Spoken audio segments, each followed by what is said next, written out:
What's going on? What's going on, man? It's your boy Jay Howard, aka the official Georgia boy, man.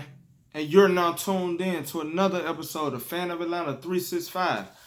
So, if you're new here, man, don't forget to hit that subscribe button, man. Support the channel, support your boys, support Fan of Atlanta, man. Tell everybody, tell your mama, tell your daddy, tell your sister, tell your brother, tell your dog, tell your cat, tell your snake, tell your rat. Tell everybody about Fan of Atlanta 365, man. It's your boy Jay Howard, aka the official Georgia boy, man. And you're tuned in for another episode of Fan of Atlanta 365, man. Don't forget, like, share, comment these videos if you got something to say, because you know your boy always coming back. So, what I want to do in this video today is give you my after reaction to the game that happened on Sunday. Of course, I would normally do these on Monday, but due to me and my wife celebrating our second year anniversary this whole weekend, I did a lot of these videos a little earlier than I would have with the game of the week. Talking about the game before it happens. I would normally do that on Saturday so that I can get the most updated injury report. If anything is going on, I want to be able to use that in my content to make sure that I'm giving as much accuracy as possible, because I had a lot of inaccurate information last week. A lot of guys was out. A lot of guys wasn't a starter. So it was a lot of stuff that actually went down that I couldn't have taken into consideration when I was making my game picks. Also, when I was talking about the Atlanta Falcons and Seahawks game, because I had to do it a little earlier, just because me and my wife were celebrating our wedding anniversary, and I didn't want to take time from that. So, of course, in the future, I will be doing my my game of the week, the keys to the dub and all that good stuff. I'll be doing that on Saturday just to give it time before before the game, so I can see what's the latest injury report. And then also the video that I'm doing today, the reaction video to the game, I will be doing those on the day after the game. So the reason why I'm doing it today is because our anniversaries were yesterday. So I'm a little late, but here's my reaction to the game. So what I'm gonna do is I'm gonna go to the offense and the defensive side of the ball, and I'm gonna talk about some positives, and I'm also gonna highlight some negatives that I saw in that game. I will do that for the offense and the defense, and today I will be talking about the special teams, unfortunately, due to the play that y'all saw on Sunday. So, bear with me, man. Come in if you got something to say, because, I'm always coming back. Make sure you tell everybody about the channel, Fan of Atlanta 365, man. Let's get right into it. So first, offense. So there was some positives. A lot of people like to give the Atlanta Falcons a lot of flack, but I'm like, the Atlanta Falcons did not play a bad game, even though the score kind of got out of hand. But at the end of the day, the Falcons did not play a bad game if you really look at the game for what it was. So let's highlight some of those positives. Well, first, Julio Jones, Calvin Ridley, Russell Gage, they all go over 100 yards receiving. A lot of people have been saying, it was a lot of empty calorie type yards. At the end of the day, they got them. We were still in that game. We still had an opportunity to make a comeback. So it wasn't like the Seahawks just, got on us and then we were just out of the game and now Matt Ryan just getting yards. No, they was actually guarding us. They was guarding us hard. It's just that our players was, they were doing better. And so Julio Jones, Calvin Ridley, Russell Gage, they all go over 100 yards each. Julio could have hit 200 if Matt Ryan, that's another story. I say that for later. But, Calvin really did a great job. Russell Gage got involved, and Julio had a monster game. Could have been better, but he had a monster game. Shouts out to them. Congratulations to them for going over 100 yards each. I told y'all Calvin Ridley and Julio Jones will be going over 1,000 yards each this season. I told you we're going to have 2,000-yard receivers this season. And so they proved me to be right so far. They came out that first game and they was doing their thing. So congratulations to them. Great job. The second point that I want to point out as a positive for the Atlanta Falcons, the offensive line did a great job, a pretty good job of pass blocking. They did a great job. Matt Ryan was able to deliver the ball. He had time in the pocket. Yeah, there was some times where he had to run and try to, make a play, or he got sacked. But at the same time, the Atlanta Falcons offensive line did a great job as far as picking up the blitzes that the Seahawks were throwing at us, and they did a great job making sure that Matt Ryan had time to deliver an accurate pass. So congratulations, good job to the offensive line in the pass blocking situation. So now the positives, there weren't many as far as for the offense, other than the receivers going over 100 yards each and the O-line doing a great job of pass blocking. Now let's point out some negatives. So negatives that I saw, number one, the run blocking has to be better. We could not block yesterday for some reason, and it's not that we couldn't block. It's what the Seahawks was doing that we weren't able to block. And open up holes for Todd Gurley. So we got to get better on that run blocking, because Todd Gurley, plenty of times, if he just had a hole, he could get through that thing and create nothing out of something.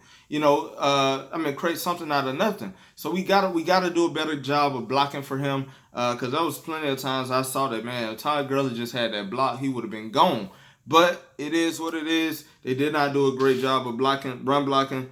So that's one of my negatives. Number two, need to make more in-game adjustments on offense. There was no reason why Jamal Adams was coming off that edge every time, and we never chipped him. We never did anything. We just kept allowing him to come off that edge. Another adjustment that we never make is, just when we see something, we gotta adjust at the line. A lot of times I think Matt Ryan tends to one thing that I wish that Matt Ryan would do better is, sometimes it's okay to make an audible. Sometimes it's okay to change the play, because you got to read what the defense is doing. When you see what the defense is doing, you have to be able to adjust. That's what the greats have done. Tom Brady, Peyton Manning, quarterbacks like that, they're able to make adjustments in game during that, pre-play. So, I want to see Matt Ryan do that a little bit more, because a lot of times I felt like he was just going along with whatever play that we call, and, he'll do his little hot routes. But at the same time, I felt like I didn't really see too much of, hey, let's do this, let's do that, because this is what they doing. Hey, you chip Jamal Adams before you go out for that pass. I didn't see none of that. I just kept seeing Jamal Adams come free off the edge, and he was stopping everything. He was a big part of that game, but we'll get to Jamal Adams a little later. Next, we at it. Had no answer for Jamal Adams. Jamal Adams is coming off the edge. Todd Gurley get the ball in his hands, he's at his ankles, and it doesn't make any sense. He was making efforts in the passing game as well. He was everywhere. He was everywhere on that field, and now no time did I ever see the Atlanta Falcons identify where Jamal Adams was and made adjustments. I never seen it. So I want to see that more. We shouldn't have a safety coming out the edge, just getting to our quarterback not even getting to the quarterback. There was one time where he could have got to Matt Ryan, but Matt Ryan threw that thing up, and just so happened Julio Jones saved him. Julio Jones saved him from an interception. But I feel like we got to do better as far as in-game adjustments, because Jamal Adams, he went off on us. So I want to see us get better at that. Also, Matt Ryan has to put more on the throws. Like I told y'all before, like I was alluding to earlier, Julio Jones could have went over 200 yards, so Matt Ryan threw that ball, in perfect position. Julio Jones had to slow down to get the ball and make a catch over a cornerback. That shouldn't have been. Julio Jones was wide open, had to beat Matt Ryan. You got to put more on that. You got to put more on that throw, man. I'm not saying you got to have Patrick Mahomes on him, but at the same time, I need to see more deep accuracy on your deep balls. I need to see more accuracy on your deep balls, because a lot of times Julio Jones do have to slow down and make a spectacular catch when he had to do beat. So I want to see more of that, Matt Ryan. Like, I love Matt Ryan, but we got to do better with that. A lot of people be on Matt Ryan about how he got this noodle arm, how he ain't the best quarterback that we ever seen.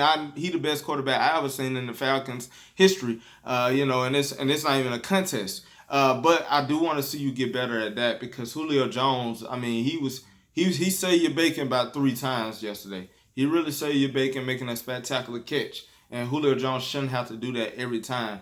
Now, there are some times where a quarterback can underthrow it, but come on, man, we got to do better. Julio had him beat, and we gotta do better with that deep ball accuracy. And last negative point on the offensive side of the ball, we tried to force the issue of being this power running team. I think Dan Quinn needs to get away from that. We're not a running team, and that's just what it is. We haven't had a consistent power run type team since Michael Turner. That's the last time we actually had a guy who we knew we was trying to feed him the ball and you got to stop him. Yes, we do have Todd Gurley, and I would love to see Todd Gurley get the ball in his hands. But there are other ways you can get the ball in Todd Gurley's hand. It doesn't have to be trying to establish this power run that we don't have the blockers for that, unfortunately. We just don't. I would love to, even if Todd Gurley don't have to get the ball in his gut just to get his touches, there are several ways that Todd Gurley can beat a team in the passing game and in the running game. And I need to see us do that. We need to do that more. And you know what? I do have one more negative that I didn't write on this paper, but I started thinking about it. I need to see us do more be creative on offense. A lot of times the Seahawks was killing us with jet sweeps. Do we not have receivers that can do jet sweeps? Julio Jones, Calvin Ridley. We got so many weapons. We can't continue to use our weapons the same way we've been using them all the time. Yes, Julio Jones is a monster. Calvin Ridley is a monster in the passing game. But I would also like to see them do wide receiver screens. Force them to force the defense to make a play on us. Let's test that out, because Julio Jones is a monster when he get the ball in his hands. Calvin Ridley can be a monster when he get the ball in his hands. And yes, we did try one jet sweep. Calvin Ridley kind of got ate up in the backfield, but that was mainly due to him trying to dance a lot as well. I think that Calvin Ridley probably could have broke it free, but he just didn't. We got to give the Seahawks a little credit. They were making great tackles. They were making great one-on-one tackles, and you can't take that from them. But I do want to see us do that more, because a lot of times we don't do that. And other teams are just doing that on us all the time. So that's another negative that I do have on the offensive side of the ball. One moment, y'all. Let me put my phone on Do Not Disturb so I don't get no calls and all that good stuff. That's my last negative for the offense. All in all, I felt like offensively we played a good game. I just think that we have to get better in the run game, and we have to do better about being in our bag on offense, man. Sometimes we just got to go in our bag. We got too many weapons to be held down to 12 points in the first half. We kicking field goals when we should be scoring touchdowns. We can't have another week like that, man. We can't be playing like that, because we should have a top offense in the league. We really should. So those are my negatives and positives for the offensive side of the ball. Now let's move to the defensive side of the ball. Defensively, positives that I saw: we showed fight and energy the whole entire game. Yes, the Seahawks did beat us, but the Falcons didn't come. They didn't lay down. They never laid down. I never got that vibe from them. They were out there head hunting. They were out there bringing energy every game. Even when we got down, they felt like they wasn't out of their game. And so I love that. That was a great thing, because we could have won that game. If it wasn't for Jamal Adams, I don't think the Seahawks would have beat us like that, because Jamal Adams was just making plays. So without the efforts of Jamal Adams, I ain't gonna say without Jamal Adams, without the efforts that Jamal Adams did show last night, we probably would have won that game. But we didn't. Next, Grady Jarrett, Tat McKinley, Deion Jones, Keanu Neal played great yesterday. Grady Jarrett was on Russell Wilson's head, literally on his head, man. The way him and Dante Fowler collaborated with that sack, it was just nice. Grady Jarrett came around on a stunt one time. His first sack, Grady Jarrett come around on a stunt and knocked Russell Wilson's head off. So he had a great game, stopping the run, rushing the passer. Tat McKinley, come on, the first play of the game, Russell Wilson did a play action and met Tat McKinley. Tat McKinley got to the quarterback yesterday. He did a great job. I told y'all Tat McKinley will get 10 sacks this season or more. And yesterday he had 2 sacks? Great job, Tat McKinley, man. You're looking good right now. You keep that up, hey, you're going to definitely get that contract by the Atlanta Falcons. But Tat McKinley did a great job. Deion Jones was sideline to sideline. Yesterday, he was making some key stops in the running game. When they tried to send their running back to the outside, Jones was knocking heads off. So, but there is one negative that I have against Deion Jones. When the run is coming towards him, he gotta be able to block shed, and he gotta be able to get to the ball. He doesn't really do a good job as far as getting to the ball when the run is actually coming directly at him. As long as it's going sideline to sideline, he there every time. But when it's coming at him, he got to do a better job. He gotta start progressing in that area, because a lot of times that's what teams are gonna do. Look forward to you got the Dallas Cowboys. We playing the Dallas Cowboys, and you know what they're gonna be doing. Ezekiel Elliott, they running at you, they not trying to run from you, they running at you. So Deion Jones has to do better about getting off his blocks and making sure that he head hunting. As it ain't got always gonna go sideline to sideline. So he got to do a better job at that. But all in all, he had a great game yesterday. And Keanu Neal was everywhere pretty much. Now, one thing I would love to see the Falcons do is use Keanu Neal the same way that the Seahawks was using Jamal Adams on Sunday. Keanu Neal can do the same thing. Jamal Adams wasn't doing anything that Keanu Neal cannot do, and so I would love to see the Falcons do that with Jamal Adams. But that's a whole nother show for a whole nother day, man. But all in all, these guys stood out to me: Grady Jarrett, Tat McKinley, Deion Jones, and Keanu Neal. Also, Dante Fowler Jr. had a great game. Isaiah Oliver didn't do bad. Of course, he did get beat on that deep ball. But for to tell you the truth, Isaiah Oliver did not do a bad job. And then also, what's his name?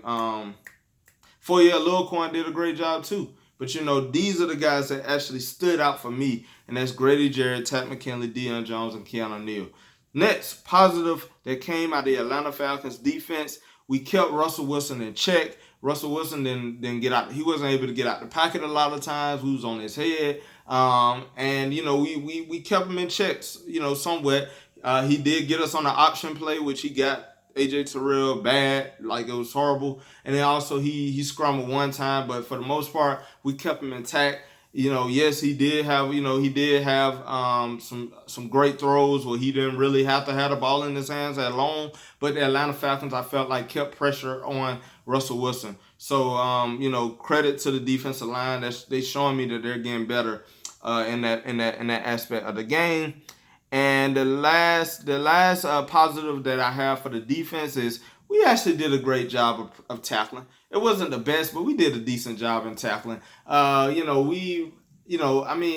saw some missed tackles, but for the most part, we was click-clacking out there. We was out there, head hunting just like the Seahawks was hitting us. We was hitting them as well. So it wasn't like the Seahawks was just running all over us and doing all that. When they would get their good runs, it was mainly because nobody could block shed. It wasn't that people was missing tackles. It was just that we couldn't block shed, we couldn't get off blocks, and we couldn't pursue to the run. So all in all, I think we did a great job of tackling. That's just me though. So now that we done got through the positives, now let's get to the negatives of defense. First, coverage sucked. We got to do better with coverage. Of course, we all saw Isaiah Oliver get beat.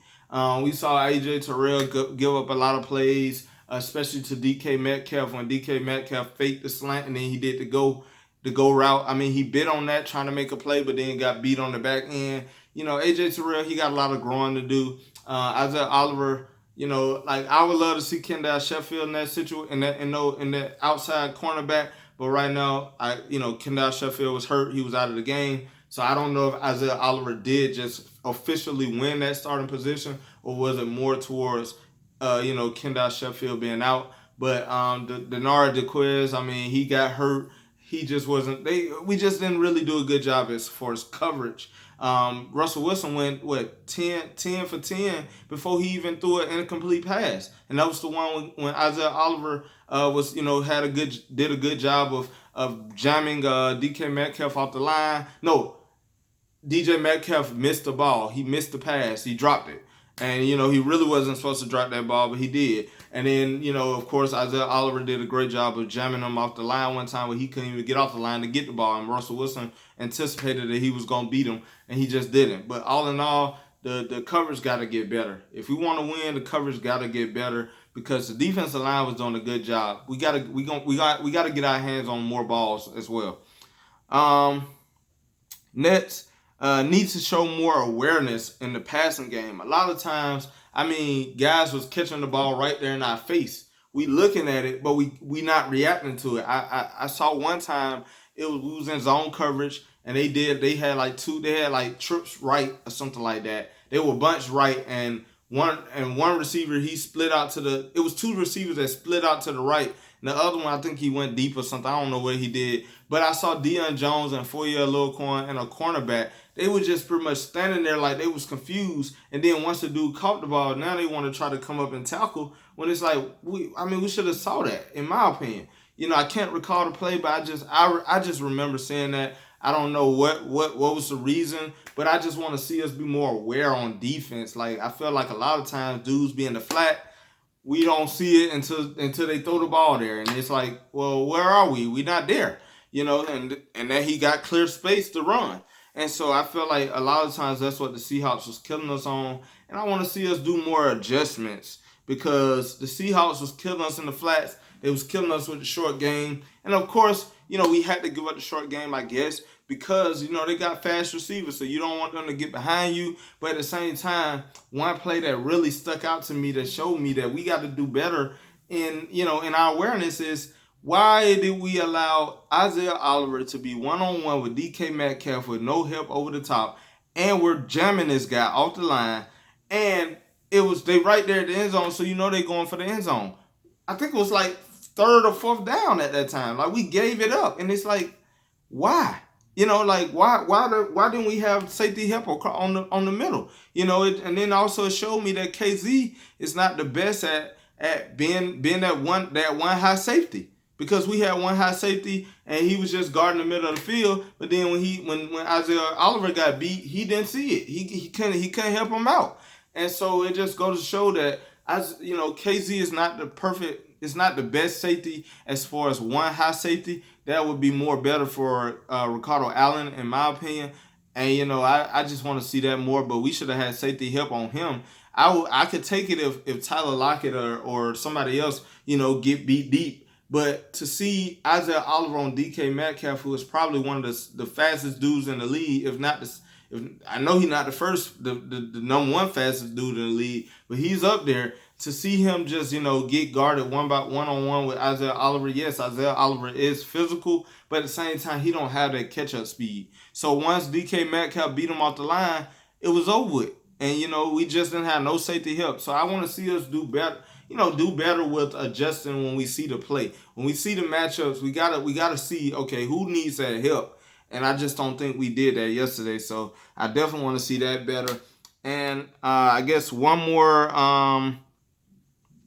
Do I have another one? Well, I kind of talked about that one. It's just like when the run is running right at us, we do a horrible job about block shedding and getting to the running back. A lot of times when they have a block in front of them, we just know where to be found. And so I would love to see us be more physical when it comes to them running at us. Now, as long as they running away from us, we good. Sideline to sideline, we good. But when they running at us, which we're going to see that a lot with the Dallas Cowboys with Ezekiel Elliott. So we need to get better at that. We got to get better at our tackling techniques as well, And so, but all in all, I feel like the Atlanta Falcons played a good game. And then I want to cover the special teams. Of course, everybody know that fake punt. We did get the first down, but then he fumbled. So it wasn't a bad call. It's just that it looked bad when the guy fumbled. And at that time, the Seahawks, they were up 21-12, but I felt like we could have punted the ball away. But okay, Dan Quinn, go for it. Wasn't a bad call. It's always a good call when we convert and a bad call when you don't convert. But we actually did have a conversion. It's just that he fumbled and it was bad. So it turned out to be bad for us. And I think the next play, that's when DK Metcalf beat Isaiah Oliver over the top. So all in all, I feel like the Falcons played a good game. They have a lot of work to do, and I definitely don't think that's how we're going to be playing. I think the acquisitions of Marlon Davidson will make a bit difference. Hopefully he's back for the next game, and I definitely think adding Kendall Sheffield back to the mix is going to be a good deal as well. So I think next game we will be ready to play against the Dallas Cowboys. We will be traveling to the Dallas Cowboys. I'll be coming out with the keys to the victory, keys to the dub on that Saturday, and doing all my weekly matchups and all that good stuff. But I just wanted to give y'all my reaction of the game. I definitely think we did a pretty good job, but we got a lot of work to do to get better. We'll take that week loss. It was against Seattle, a playoff team. I got to see where we at. And I think we're in a good position. I don't think that that's how we're going to play for the rest of the season. I think it could be one of them games like how Minnesota came and slapped us in the face last season, that first game. Then the second game against the Philadelphia Eagles, that's when we actually showed up. But I want to see us be more consistent because we shouldn't have lost that game yesterday, to tell you the truth. It was a lot of things that we could have did better, but we didn't. So, but at the end of the day, it's just week one. So don't panic, man. Falcon fans, don't panic. If you get anything from this video, don't panic. We will be back next week. This week against the Dallas Cowboys. So, until then, man, hey, it's Rise Up Nation. In brotherhood, I trust, man. It's your boy, Jay Howard, a.k.a. the official Georgia boy. Don't forget, tell your mama, tell your daddy, tell your sister, tell your brother, tell your dog, tell your cat, tell your snake, tell your rat, and throw in your parrot if you got one, man. Tell everybody about FanOfAtlanta365. It's your boy, Jay Howard, a.k.a. the official Georgia boy. Don't forget to like, share, comment on these videos because you know your boy always coming back. Hey, until next time, man, rise up, and in brotherhood I trust, man. I'm out.